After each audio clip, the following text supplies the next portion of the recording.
Saludos amigos, bienvenidos nuevamente al debate de la semana. Yo soy Miguel Guerrero y estoy, como todos los sábados, encantadísimo de estar nuevamente con ustedes en sus hogares.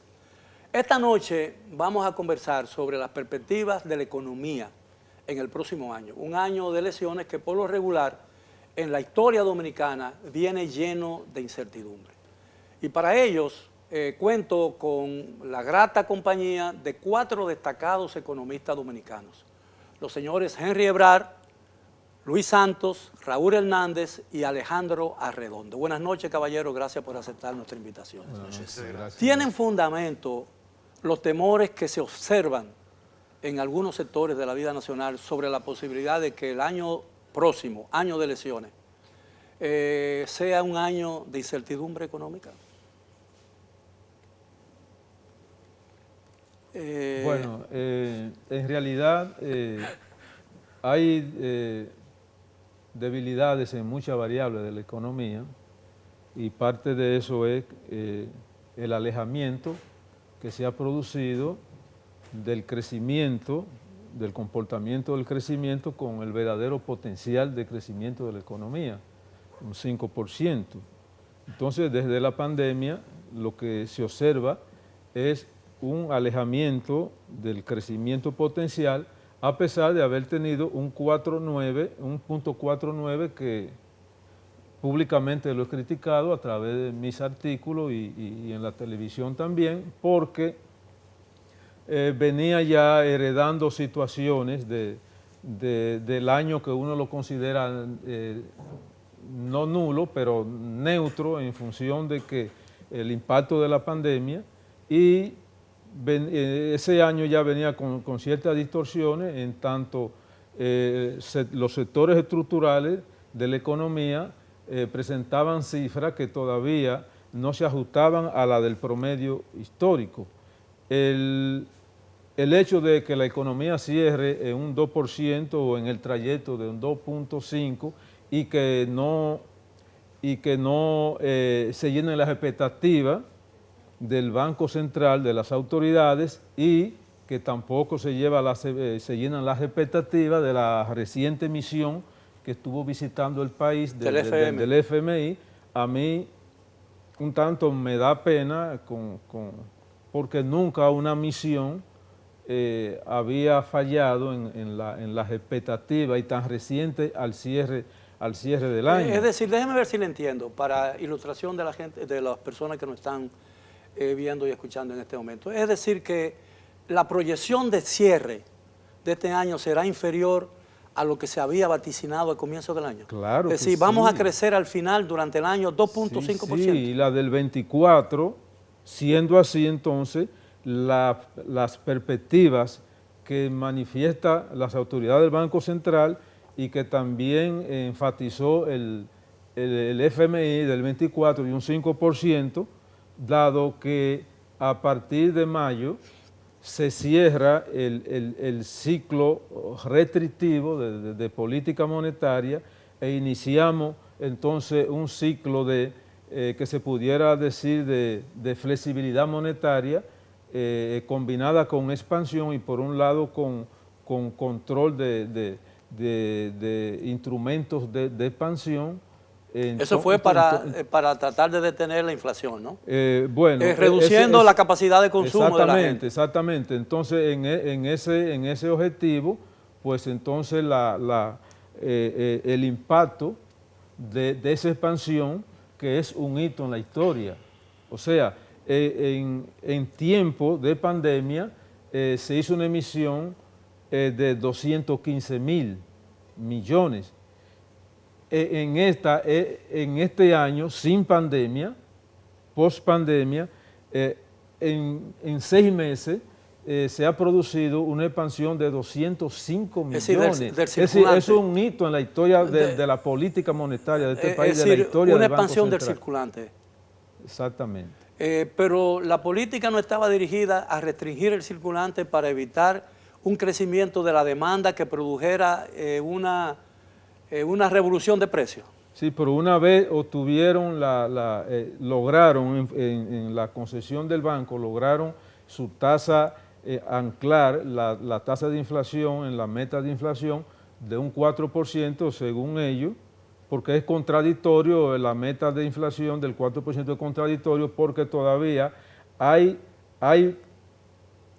sectores, digamos, de los componentes que suman ese índice, esa meta de inflación, como son los que tienen que ver con los productos de alimentos y bebidas no gaseosas, están rondando casi los 2 dígitos, están en un 8 y tanto por ciento. Ahora, entonces, cuando se habla del 30%, del 4%, entonces las autoridades no están siendo muy certeras. Ahora, si la meta de inflación es superior a la proyección del crecimiento de la economía, ¿cuál podría ser el resultado? No, mira, yo creo, Miguel, lo que hay que ver la economía no como algo estático, sino como algo dinámico. Y efectivamente el año 2023 fue como un año doble. Durante la primera mitad del año, por lo menos vamos a decir, hasta el mes de junio, que es lo que hemos observado, y todo el mundo está claro con eso, es una franca desaceleración de la economía, a un punto tal que durante el primer semestre se produjo el más bajo crecimiento desde el año 2009, haciendo caso omiso, por supuesto, el año 2020 por COVID. A partir de ahí todo cambia. Lo que estamos viendo ahora, y yo creo que no se ha notado, porque yo creo que ha habido un déficit comunicacional bastante importante, que no es novedad en la parte económica, yo creo que no hubo una buena comunicación. Lo que estamos viendo ahora es lo que yo estoy llamando la remontada de la economía dominicana. Y no es sorprendente, no es sorprendente. A partir del segundo trimestre del año se empieza a relajar la política tan restrictiva que había a nivel monetario. Se baja la tasa de interés y se empieza a generar mucha disponibilidad de liquidez. Eso toma su tiempo para transmitirse a la economía y lo estamos empezando a ver. Después hubo un tema muy interesante.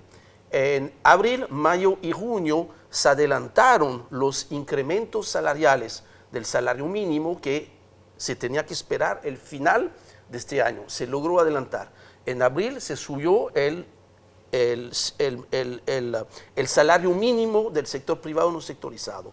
En mayo le tocó a zona franca, junio le tocó a turismo, empezaron a subir los promedios salariales. De hecho, de acuerdo a los últimos reportes de la Superintendencia de Pensión, de la Tesorería de la Seguridad Social, ya se ve que el incremento anual que estaba antes de mayo entre 5 y 6%, hoy en día está entre 11 y 12%. Y por encima de esto, hubo un presupuesto complementario que del lado fiscal permitió incrementar en 40 mil millones de pesos el gasto público. Eso explica que efectivamente en el segundo semestre del año, especialmente en el último trimestre del año, la economía está recuperando un ritmo de crecimiento al cual estamos acostumbrados. Noviembre y diciembre vamos a tener crecimiento arriba del 5%. Estoy hablando noviembre, diciembre, no estoy acumulando con los malos datos desde el primer semestre, y ya la proyección para el año 2024 está por encima del 5%. Es lo que nos dijo el Fondo ¿cuál sería el Monetario efecto, Internacional. por ejemplo, de ese crecimiento de fin de año con la baja que probablemente se produzca a comienzo de año debido a la cercanía del proceso electoral? Mire, me sumo mucho a lo que dice Henry. Yo creo que gran parte del ciclo, o sea, la parte negativa del ciclo, creo que ha quedado atrás. Gracias. Hay un efecto que hay que terminar de contabilizar, qué tanto va a afectar este tema de la tormenta reciente en crecimiento, en inflación, pues son dos variables que suelen ser golpeadas, pero transitoriamente. Puede quitarte un 1% del PIB, una tormenta que sea muy agresiva, puede subirte a nivel inflacionario 100, 200 básicos, dependiendo de qué tanto se concentre el impacto en el sector, en el agropecuario. Entonces son temas que deberíamos venir, pero lo que suele suceder cuando una economía está cerrando un año tan rezagado con respecto a su potencial es que por un tema contable es más fácil dar ese salto el año siguiente. Estoy comparando con una vara baja. 2023 va a ser esa vara baja. Bueno, es más fácil 2.25, crecer desde abajo que crecer completamente cuando tú estás arriba, ¿no? Nos está hablando el 5, nos está empujando, alejándonos ese 2.5, entonces de alguna manera comenzamos a ver muchas proyecciones, inclusive pasivas, porque no implican gasto extraordinario ni a nivel de gobierno, ni políticas monetarias muy expansivas, que estamos hablando de crecimiento de 4.5, 4.75 para el 2024, y eso entiendo que es plausible. Hay un rezago que obviamente a nivel de inversión privada, se ve en el primer semestre, que es la información que hay pública, debería aumentar un poco en el segundo semestre, pero aunque consumo sí entiendo y comparto con Henry que comenzamos a ver esa recuperación. Octubre fue el mejor año, si miramos lo que es el IMAE puntual del mes de octubre, tenemos un 3.6, tenemos el mejor mes del año, seguimos acumulando un 1.9, pero ya comienza a enseñarte esa tendencia hacia arriba. Ahora, si queremos crecer más allá de consumo privado, que hoy está rezagado en alrededor de 1.4, el consumo público, que viene también rezagado, por lo menos mirando que se puede ver del primer semestre, el tema de inversión depende mucho de poder mirar más allá de los primeros 6 meses de 2024. Pero el gasto de capital establecido en el presupuesto no se ha cumplido rigurosamente. Y muchos economistas y muchos políticos atribuyen en parte a ese hecho el estancamiento relativo de la economía en alguna fase del año, ¿no? ¿Tiene sentido eso? Hay un pendiente importante de gasto de capital. Es un tema más estructural. El gasto de capital te empuja hacia arriba el crecimiento potencial. Pero sí un componente de gasto que está haciendo falta desde hace un tiempo. Y ese catch-up se comienza a ver en la infraestructura. Y obviamente situaciones como la tormenta, pues lo pone más de manifiesto que hay que hacer un tema tanto de recuperación de infraestructura como de gasto adicional. Ahora, este tema del gasto de capital fue muy cierto en los 2 primeros años del gobierno. Sí. Ya en el tercer y cuarto año ya no es tan evidente. Sí. Duda alguna, este año 2023 ha sido un año retador en términos de que el primer semestre de este año fue un tanto duro y esto no lo podemos sustraer de la situación internacional que se ha dado, precio del petróleo, guerra, situaciones de decrecimiento de las principales economías con las cuales nosotros tenemos relación. Pero en cuanto a esa incertidumbre, mire, yo creo que veo que nosotros hemos podido superar esa sensación de incertidumbre, porque las 3 fuerzas políticas que se disputan, las que tienen opciones de poder, están, vamos a decir, en un solo bando. O sea, no hay esos cambios de derecha a izquierda como han sucedido en otros países, y eso de alguna forma le da cierta certidumbre a los inversores, al sector productivo nacional, que puede producir empleo. O sea, no creo que siempre la hay esa incertidumbre, pero yo creo que con relación a los años 80, 90, no creo que... Pero si hay algo que ha caracterizado la tradición política dominicana, es la falta del concepto, la debilidad del concepto de la continuidad del Estado. Aquí, cuando hay un cambio de gobierno, hasta los símbolos de la papelería del Estado dominicano cambia. Decía Felipe González que hasta el conserje de las escuelas lo cambiaba. Sí. Y eso afecta un elemento que genera ineficiencia, Claro. porque eso afecta la calidad del gasto público. Si no hay una continuidad de los proyectos, el gobierno que viene nuevo, pues viene con otra cosa en la cabeza diferente, pues entonces ya eso es un gasto público que ya se está... Sí, se pierde. Es un derroche. Sí. Entonces es uno de los elementos, aparte de la insostenibilidad que tenemos en la finanza, la rigidez de la finanza. Entonces, aparte de eso, lo poco que recaudamos, hay un mal uso de la finanza, porque entonces se agrega ese elemento de ineficiencia en la calidad del gasto público y se agregan entonces déficits sectoriales que asume el Estado, como es el caso del déficit del sector eléctrico y esos elementos, el cuasi fiscal, y todo eso entonces genera más insostenibilidad de las finanzas públicas. Mira, yo quisiera aportar ponerle un bémol a lo que tú estabas planteando, porque yo creo que esto de que cuando había cambio de gobierno todo el mundo cambiaba, eso yo creo que pertenece a la historia de República Dominicana.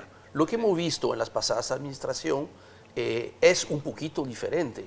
Hoy, si ustedes hacen una auditoría exhaustiva de quiénes son los funcionarios, quiénes son los directores de departamentos en muchos ministerios, se van a sorprender de que mucha gente que estuvo, inclusive en la administración anterior de Danilo Medina, siguen trabajando en esta administración. Y yo creo que esto es un cambio interesante. Inclusive hoy en día hay funcionarios de carrera, que eso es algo un poquito nuevo, pero inclusive ustedes van en ministerios tan sensibles como el Ministerio de Hacienda. Por supuesto, el ministro cambió, pero si ustedes ven viceministro, directores, ustedes se van a sorprender de gente que tiene ya mucho tiempo en la administración sin tocar el tema del Banco Central, Bueno, donde sí, nunca hay cambios. Pero yo quiero decir algo, es que no podemos alejar de lo que la Estrategia Nacional de Desarrollo es una guía que se ha estado cumpliendo, o la falta de evaluación de algunos puntos de esa Estrategia Nacional de Desarrollo, pero hay un actor dentro de este contexto dominicano que es el sector privado. El sector privado le exige a los líderes políticos de continuidad, porque eso es lo que nos ha permitido a partir de los años 1990, 92 específicamente, cuando se firmó el Pacto de Solidaridad Económica y Social, pues, tener este crecimiento que hemos tenido, y vimos, y eso se puso a prueba en el 1994, cuando realmente hubo una crisis que tuvimos a punto de una guerra civil, y el sector privado, junto con la iglesia, tuvieron una participación muy activa. Claro, ahora no hay los mediadores que existían en ese momento, pero yo creo que el sector privado el sector productivo nacional, juega un papel importante en cuanto a esa continuidad de las políticas públicas. Bueno, no existen los mediadores de antes, pero tampoco existe la rivalidad de antes, ¿no? Política, por lo menos. El asunto es que no podemos desviar dos elementos fundamentales. Estamos hablando de la ineficiencia, de la calidad del gasto público. No estamos hablando a que si una gestión o un grupo de funcionarios que viene de otro gobierno sigue en la administración pública o no. Lo que estamos hablando es que, aunque sí puedo admitir que ha habido cierto progreso en la ejecución del gasto público en función de cierta relativa continuidad, eso yo no, pero tenemos que estar presentes, tenemos que estar claros de que nos falta mucho que caminar en esa parte. Hay que institucionalizar más lo que es la continuidad del Estado en materia de proyectos de inversión. No podemos tampoco alargar los proyectos porque cuando llego entonces el otro lo hizo mal y le voy a dar continuidad, pero entonces ahí empiezo a inventarme muchas cosas que se convierten en cambiar derroche, los nombres de en los derroche, proyectos. hasta se cambian hasta los nombres. O sea, tenemos que, la sociedad dominicana tiene que estar clara en esos elementos. O sea, vivimos en una economía, en un estado con insostenibilidad fiscal, insostenibilidad ahora, de la finanza, y tenemos que darle un uso toda esa eficiente. institucionalidad, todo ese historial de institucionalidad y toda esa rivalidad política que de alguna manera van a influir en el debate y diría yo, en el ambiente electoral del año próximo. Mucha gente teme, sinceramente, que todo eso pueda influir en la estabilidad económica de ese año. Hemos estado hablando en la primera fase del programa sobre el tema que vamos a abordar durante todo el espacio. Tiene que ver con una preocupación que se siente en amplios sectores de la sociedad dominicana con relación al efecto que la política pudiera tener en la economía en un año de elecciones donde existe mucha incertidumbre con relación a los resultados finales de ese proceso, ¿no? Ahora, esa incertidumbre que se observa y late en el corazón de muchos sectores tiene fundamento. Yo quiero insistir en ese punto porque a mí me parece que es fundamental. Y las voces de los economistas que conocen bien las intríngules y los elementos y los factores que pueden incidir en una crisis o en evitar una crisis económica pueden contribuir realmente a ahuyentar la incertidumbre que ya se observa en muchos sectores. Mira, yo creo que el tema de el impacto que puede tener un resultado electoral, el aspecto político en la economía, es bueno mirarlo en dos ópticas, porque por ejemplo nosotros tenemos una rama monetaria en el gobierno que tiene bastante tiempo con la institución, tiene un nivel de institucionalidad y un respeto del mercado local y fuera también bastante reconocido, que podemos de alguna manera anticipar. ¿Te refieres al Banco Central? Banco Central y en general lo Y que la es la Autoridad estructura. Monetaria y Financiera, claro, porque la superintendencia, aunque también tienen figuras que rotan, por lo general es un trabajo que se mantiene en el tiempo, la Autoridad Monetaria y Financiera. Ese elemento de incidencia política en la parte monetaria está muy, muy, muy disminuido. Entonces, ese es un elemento que con tema de el cambiario, el tema inflacionario, el tema de los agregados, te quita un componente cuando se politiza. Miren los casos extremos de Argentina, donde se financia gran parte de déficit. Cuando tú politizas la parte monetaria, es desastroso. Aquí no tenemos eso. Pero el Banco Central tiene potestad para evitarlo, ¿no? El Banco Central tiene una meta que está completamente divorciada del tema político.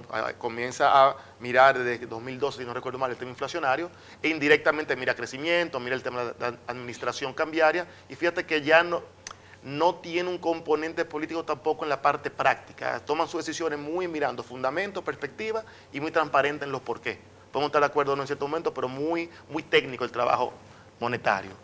En el otro aspecto fiscal, quizá la gran preocupación hay dos temas acá. Tenemos una realidad de déficit estructurales casi los últimos 20 años. No importa quién esté ahí arriba, con gastos que vienen por ley y una dificultad de recaudar. Antes de entrar un año, tú sabes que estamos trabajando con un déficit consolidado de un 4%. Entonces, eso, independientemente de quién gane, se sabe que viene una realidad así. Salvo que la gran pregunta, lo más complicado, es cómo vamos a enfrentar esto.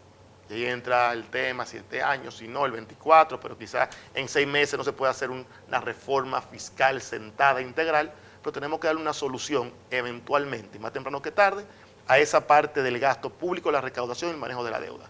Pero fíjate que entiendo que aunque haya una aprehensión natural por un ciclo político, creo que a nivel de fundamentos hay una parte mucho más cubierta y hay una que todos estamos claros que hay que darle una respuesta y no es tan inmediato como vamos a subir 2 o 3 líneas de impuestos y solucionamos, no.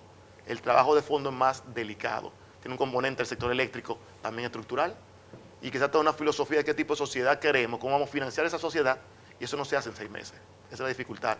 Por lo cual posiblemente podemos tener un año de muy mantenimiento, muy seguir pareciéndonos de cierta manera un 2023 con una operación tradicional, pero ojalá se le dé una respuesta lo más temprano posible, probablemente 2025, de verdad estructural con cada componente, un tema fiscal de largo plazo. Sí, para mí en este sentido, donde para mí hay una incertidumbre en la parte económica, es lo que tú estás mencionando. ¿En qué momento y con qué relato se va a poder implementar esta reforma estructural, que yo entiendo que gane quien gane el año que viene, va a tener esta responsabilidad histórica de tener que organizar esas reformas? Esa reforma vendrá con el presupuesto del 2025. Es una posibilidad. Ahora, tampoco podemos descartar de antemano que este cambio venga con un presupuesto 2024 modificado. Y para mí ahí es parte quizás de la incertidumbre. Creo que lo único que tenemos todos bastante seguro es que vamos a tener la necesidad de implementar unas reformas, y la calidad, la intensidad, la posibilidad de implementarla sí puede depender mucho de cómo va a ser el resultado político. Una reforma que no hemos podido lograr, la reforma fiscal, incluso con los años transcurridos desde la aprobación de la ley del desarrollo nacional. ¿Existiría ambiente apropiado en un año electoral donde se disputan tantas cosas y hay tanta diferencia entre los actores políticos dominicanos? ¿Habrá ambiente para una reforma? Porque antes de las elecciones no es un espacio de conversación. Pero después hay que sentarse rápido en la mesa. Pero si hay algo que ha caracterizado la vida política nacional, es la falta de compromiso. No olvidemos, se habla de una reforma fiscal, hablamos de la estrategia nacional donde están concentrados todos esos elementos. Las reformas tributarias que se han tomado, que se han ejecutado en el país, en las investigaciones que yo he hecho, las he tomado una a una y las he evaluado. Se han aplicado 17 paquetes de reformas tributarias en este país. Logramos sí superar el 9% de presión tributaria que teníamos, pero luego no hemos podido avanzar. porque hay elementos muy estructurales de nuestro sistema tributario. Están pagando lo mismo que pagan. El universo tributario no da señales de modificación. Hay un retraso en la formalización de nuevos contribuyentes. Y además la evasión, que es alta. La gestión tributaria no logra dar el salto. Hemos retrocedido en esa parte, aún estemos hablando ya de la factura electrónica. Seguimos recaudando un 15, un 14 y un 13% del PIB. Deberíamos superar esa situación, pero para superar eso hay que resolver el problema de insostenibilidad de las finanzas públicas, hay que resolver eso, pero entonces hay que resolver el problema de cuál es el uso que le vamos a dar, porque hemos violado el pacto eléctrico que estaba dentro de la estrategia de desarrollo. Los productores eléctricos no, los productores de energía no, las EDES, con una parte aumentando los gastos operativos y otros gastos deficientes, y entonces hemos violado el pacto eléctrico. Entonces la sociedad dominicana pues entonces tiene que reencontrarse y vamos a darnos una ruta. ¿Dónde está la debilidad del sector eléctrico? ¿Dónde está la debilidad del sector eléctrico? Porque no está en la generación. Pero hay otro elemento, independiente del criterio que ustedes tengan,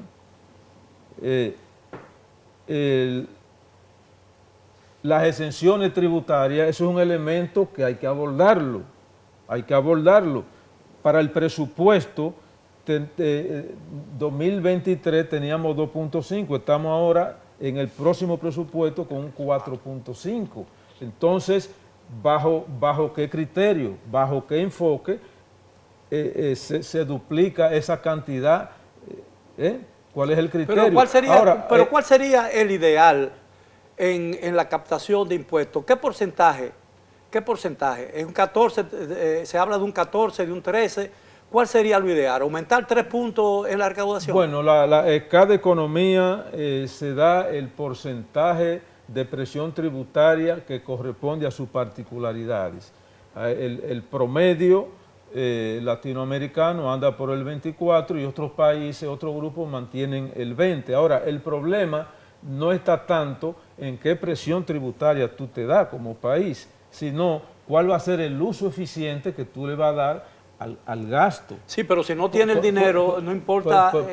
Porque si las finanzas públicas siguen soportando un sistema eléctrico como el que tenemos, en el caso ya de la parte de las EDES, porque hemos avanzado mucho en la parte ya de producción, esa parte creo que la hemos superado, hemos avanzado mucho. Entonces usted entiende que las sedes deben pasar al sector privado. No estoy hablando de si deben pasar, lo que estoy significando es que la sociedad, el liderazgo político, la sociedad civil tiene que abordar ese tema, las exenciones, los asuntos de la parte eléctrica y, ¿por qué no también? Porque aunque haya diferencia entre nosotros, yo entiendo que el manejo del cuasi fiscal, de la política monetaria a través del Banco Central, creo que no ha sido la más prudente. Pero vamos a escuchar a los demás. Henry. Mira, yo creo que en lo que sería una reforma fiscal, tiene que ser fiscal y no tributaria. Cuando hablamos de reforma fiscal, tenemos que estar hablando de un círculo integral donde hay 4 dimensiones. Los ingresos y necesariamente una reforma tendrá que ir a buscar incrementar los ingresos del Estado. ¿Por qué? Porque hoy en día necesitamos más y mejor Estado. Porque hay una serie de necesidades de la sociedad que no se deben de resolver desde el sector privado. Los temas de educación, los temas de agua, los temas de salud, son temas que deben de resolverse desde el Estado. Se necesita el mantenimiento de la infraestructura vial, todo ese tipo de cosas. Entonces, eso es una cosa, pero también, por supuesto, del lado del gasto. Por ejemplo, ver que hoy en día las pérdidas de las EDES representan prácticamente entre 30 y 40% del déficit total del gobierno central. Esto es obviamente algo Bueno, que hay eso hay que atacarlo rápidamente, ¿no? que hay que trabajar. 3, hay que ver el tema de los activos del Estado. Y ahí, mira, yo creo que hay cosas que tienen que quedarse dentro del Estado y otras cosas que habría que contemplar eventualmente, pasarlos al sector privado. Y finalmente, el tema de la deuda. Hoy en día, otra vez, en el presupuesto del 2024, el servicio, el pago de los intereses solamente, supera 2 veces el presupuesto anual del sector salud. Esto es una situación que no es sostenible, hay que atenderlo y es parte de toda esta dinámica que debe hacer esta reforma Hay fiscal. una solución de corto plazo a este problema. Mira, tú puedes hacer una reforma práctica para levantar ingresos, pero no es lo que necesita este país en este momento. No es suficiente. Por eso, podemos hacer, logramos 0.9% del PIB y logramos quizá un año de respiro. No, porque cada reforma en un contexto donde no hay una crisis, donde se ve la necesidad imperiosa de reformas, cuesta capital político, cuesta capital económico, es un pacto que debe venir ahí detrás. Entonces, si se va a hacer ese esfuerzo, que se ha visto lo difícil que es, lo ideal es hacerlo una sola vez con un solo gran diálogo nacional y de alguna manera una negociación donde vamos a poner todo el mundo un poquito, vamos a ganar en algo, vamos a perder en algo, pero tenemos un contexto de 10 años. Sí, si eso no se logra, volvemos a ¿qué? A 2 líneas de ingresos adicionales, 1.5% del PIB, quitamos de exención y no solucionamos el tema no de será fondo. que, perdón. Pero precisamente ahí es que está el Eso mayor es lo reto duro, eso es lo duro. de concebir una narrativa para el Efectivamente. sector fiscal, Eso es. ¿verdad?, que permita a la sociedad entender que es necesario, que no podemos seguir endeudándonos para gastos corrientes, que no podemos seguir otorgando exenciones fiscales para el sector. Por ejemplo, no tengo nada contra Proindustria, pero se están otorgando exenciones. Se otorgaron recientemente la ley 5223 para la aviación civil. O sea, continuamos otorgando exenciones fiscales y estamos hablando de un presupuesto rígido, en donde hay un 4% para educación, un tanto para los ayuntamientos, en fin, el gobierno queda desarticulado en cuanto a la demanda que tiene que darle a la sociedad. Entonces, realmente eso es un reto para el próximo gobierno, que yo entiendo que el liderazgo político, el liderazgo empresarial, las fuerzas productivas, los sectores vivos de la nación deben de abocarse a eso después de las elecciones, porque no lo pudimos hacer durante los años de crecimiento, lo tenemos que hacer ahora.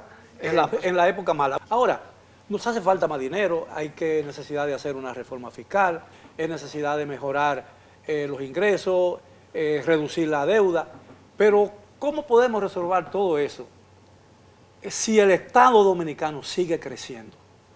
Y ese elefante que marcha tan lentamente y donde quiera que va, destruye con sus enormes patas cuantas cosas ocurre, ¿cómo podemos pretender, sin agarrar el toro por los cuernos, resolver los problemas de la economía dominicana? Porque no importa cuánto recaudemos y cuántas reformas se hagan, si cada día el Estado dominicano nos cuesta más y se hace como consecuencia de ello mucho más ineficiente. Mira, no es una única solución, pero están las reglas fiscales. Y hay un segundo componente que te lleva a que la solución sea más o menos costosa de impacto, que es el tiempo. Entonces, no seríamos el único país en comenzar a poner ciertas restricciones al crecimiento del gasto. Tú puedes limitar el gasto adicional a una fracción del ingreso que se va generando y en el tiempo va cerrando esa brecha. Sé que parte de eso estuvo considerado en el plan de gobierno inicial del PRM. Obviamente llegaron, la pandemia cambió la economía para arriba y cosas que por lo menos se anunciaron, obviamente no se tenían las condiciones. Pero países como Chile, que tienen un ingreso por un activo productivo, que tienen que el cobre, se basan estructuralmente en una regla de superávit. Tenemos oro, tenemos turismo, uno puede basarse en diferentes activos si es que algo sí que queremos tener. Pero lo que se necesita es que haya algún tipo de restricción, algún tipo de regla que te ayuda a ir limitando el crecimiento del gasto. Entonces, no se va a solucionar un tema histórico en un año. Pero si tú pones las líneas en la dirección correcta, lo vendes así, nadie le gusta tener que pagar un poco más. Al final del día vamos a tener ciertas restricciones internas, ciertos conflictos naturales de una reforma, pero internacionalmente también se sabe. Entonces no somos los únicos viviendo una situación como esta ahora y hay soluciones. Son difíciles, pero las hay. En materia de finanzas públicas hay que ponerle atención a varios eventos. Recuérdense que para darle sostenibilidad al presupuesto, según las autoridades, ¿cierto?, se tomó como adelanto 50.000 millones del sector de la banca. Y ahora 775 millones de dólares. Entonces, ahora con la renovación, está bien dicha la palabra, ¿verdad? Renovación. Porque, Sí, el contrato. ok, porque en el español están surgiendo muchos conceptos nuevos. Entonces, 75 millones que son parte de la fuente de ingresos del próximo presupuesto. Esa parte no la hemos tocado porque, insisto, porque es un tema que lo he estudiado mucho y lo he estudiado tanto que lo tengo, es parte fundamental de una tesis doctoral. El problema de la debilidad de nuestra finanza pública, lo que se conoce como insostenibilidad de la finanza pública. Si un tema que está en la mesa de discusión de los partidos, de la sociedad civil, más el elemento hacia dónde se van a orientar esas inversiones, que no va a ser a recapitalizar a partir de inversiones en los propios aeropuertos, sino que tendrán otro destino. Si ese contrato es que en los próximos 6 años le va a dar vida al presupuesto y la contabilidad de los adelantos de los 50.000 millones, que no sabemos, todavía no sabemos la sociedad del registro contable que se le dio a ese adelanto, porque fue por 4 años, no se consideró en ningún momento como deuda pública, y en uno de mis artículos yo les recomendé a las autoridades... Es decir, que si hay un cambio de administración, ese dinero va a faltar en el presupuesto. Bueno, porque el problema es que 7 años antes se está renovando y entonces el dinero que va a entrar prácticamente se va a consumir en los próximos 6 meses en un problema de elecciones nacionales. Entonces,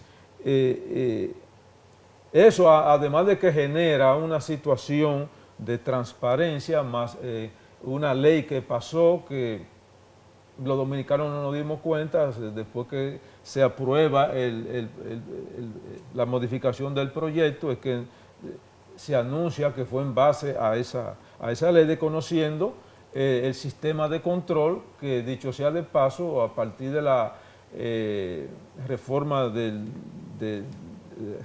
2010 adquiere rango constitucional. Entonces se viola todo eso, pero aparte de eso, a mí lo que me preocupa es que si las finanzas públicas, el presupuesto que va a correr a partir de enero, 175.000 millones están entredichos en una discusión en el Congreso, entonces eso genera unas perspectivas negativas ante los inversionistas, la sociedad, porque entonces, bueno, es sobre algo incierto. Pero ¿cuál es la debilidad principal de la economía dominicana? Si vamos a tratar de subsanar los problemas propios de una economía como la nuestra, primero yo creo que hay que ahondar sobre cuáles son las principales debilidades, ¿no es cierto?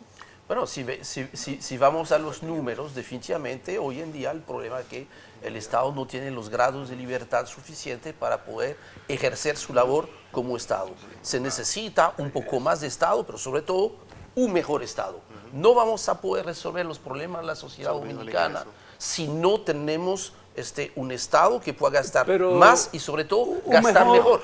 Un Eso mejor es todo. Estado no significa que el Estado debe crecer para ser mejor, ¿no? No necesariamente. No, No necesariamente. Usted debe crecer mejor. Crecer por sí mismo, meterle ingresos no es la solución. Pero yo digo crecer como un ente regulador, no como un competidor de la empresa privada. No, Claro, completamente. claro. A eso Como sí, competencia, claro, no. El rol claro. del Estado no es competir donde la empresa privada lo puede hacer mejor. Sí hay temas de quizás a nivel de externalidades, hay sectores donde la inversión privada sería más limitada, que hay roles específicos para el Estado, pero sí hay espacio donde el sector privado debería tener un liderazgo completamente sin discusión por parte del gobierno. Al comienzo de esta administración, el presidente de la República dijo públicamente que la inversión china iba a estar restringida en ciertas áreas de la economía. ¿Fue esa una decisión inteligente?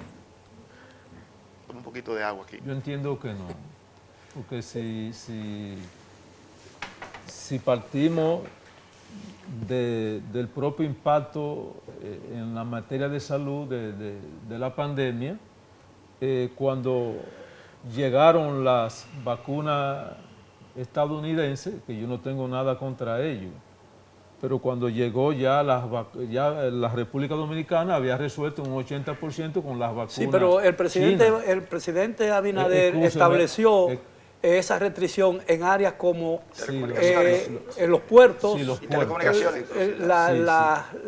los puertos, los aeropuertos y el sistema eléctrico. Porque el presidente entendía, si mal no recuerdo, que eran sectores estratégicos de la economía dominicana. Exactamente. Ahora, ¿cuál es su opinión?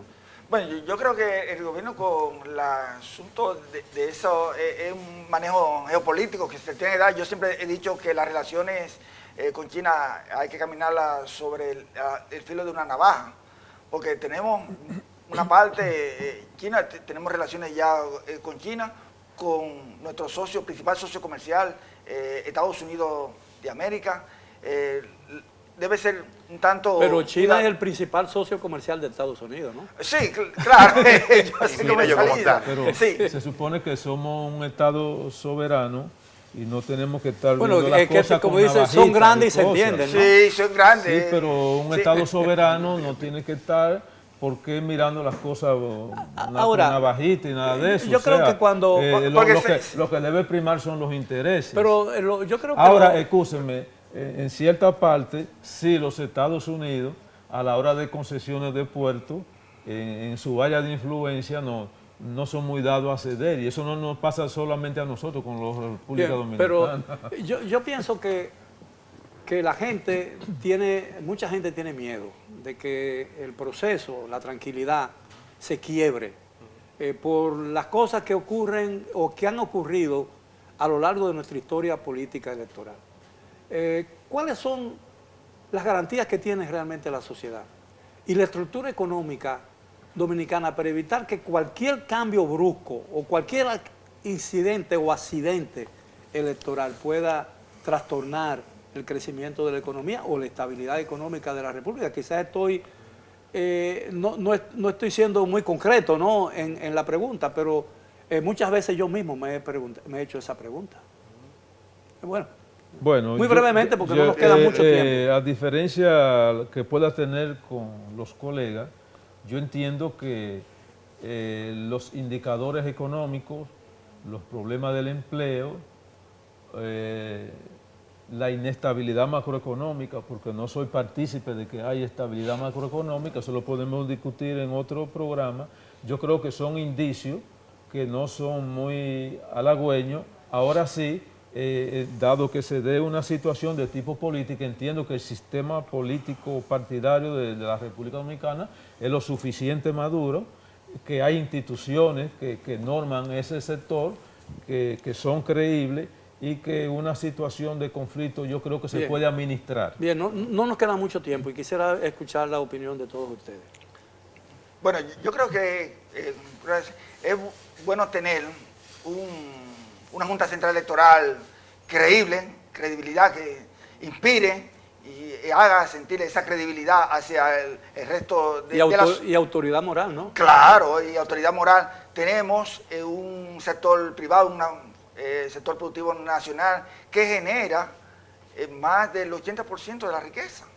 Entonces, y este actor incide mucho sobre los actores políticos, ¿verdad? Entonces, ese sector privado va a lograr que ese sector político se siente en la mesa de negociación, se siente de manera que no haya esa intranquilidad, porque nosotros también podemos ver esa incertidumbre aquí dentro de República Dominicana, pero desde fuera, los inversionistas no creo que la estén viendo Bien, así. Porque nos quedan exactamente 2 minutos. Yo quiero concederle un minuto al doctor Hernández y un minuto al doctor Ebrard, porque ya los demás han expresado ya, estas últimas suficiente. inquietudes.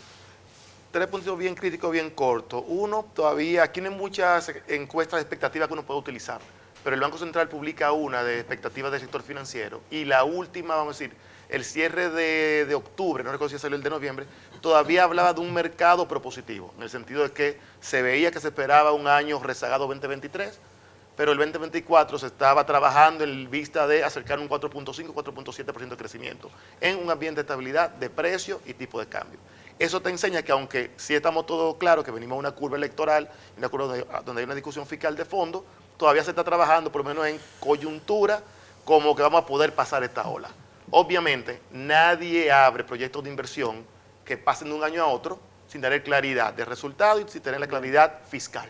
Y eso está en la mesa. Doctor Ebrard. Mira, yo creo que claramente el año de mayor incertidumbre que tuvimos entre lo económico y lo electoral fue el año 2020. Y la República Dominicana sobrevivió. Recuerden solamente una cifra. La semana antes de celebrarse las elecciones del mes de julio, que fueron las presidenciales, la devaluación del peso dominicano alcanzaba 15% y el peso se había devaluado versus el dólar en cerca de 8 pesos. El dólar se estaba cotizando por encima de 58 pesos por uno. Vamos a abrir este año un poquito por encima de 57 pesos. Por eso yo digo, mira, yo creo que la mayor incertidumbre la tuvimos en el retrovisor. Obviamente eso va a depender de la seriedad de los políticos y de la capacidad que va a tener la sociedad, porque no todo se tiene que cargar el dado a los políticos. Yo creo que lo que tú estás diciendo es cierto. Hoy en día la sociedad, los empresarios, los inversionistas y la población en general ya ha madurado. Tú vas a ver en esas elecciones, en muchas demarcaciones, la gente partiendo su voto entre diferentes colores, cosas que no se veían quizás en el pasado. Bueno, yo tengo la esperanza de que realmente el espíritu electoral y el espíritu que trae un año nuevo nos aumente el espíritu de compromiso que tanto necesitamos para resolver los problemas nacionales. Caballero, gracias por aceptar nuestra invitación, le estoy muy agradecido y estoy seguro que los amigos televidentes han disfrutado del tema de hoy. Los espero el próximo sábado para otro programa similar. Hasta entonces.